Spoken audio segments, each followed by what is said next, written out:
За багада хэрглэжсэн бойтгных нь хонх байна.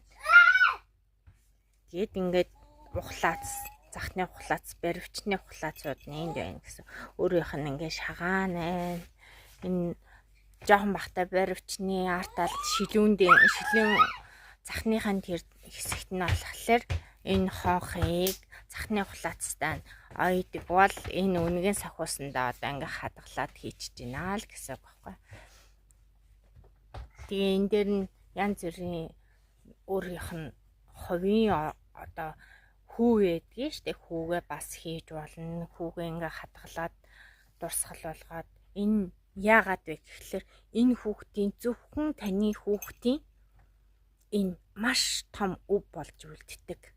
Нялх няраагаасаа ахуулаад насан туршдаа хэрэглэж болно. Хэрвээ нэг чийг ахуулахгүй бол насан туршдаа хэрэглэж болно.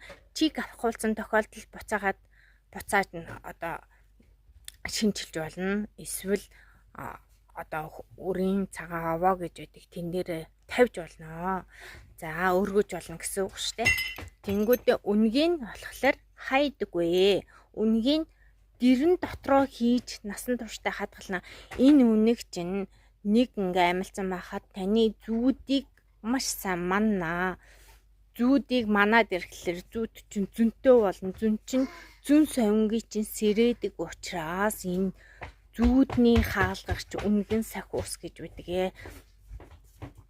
За энэ 5 үнгийн бүс давуу.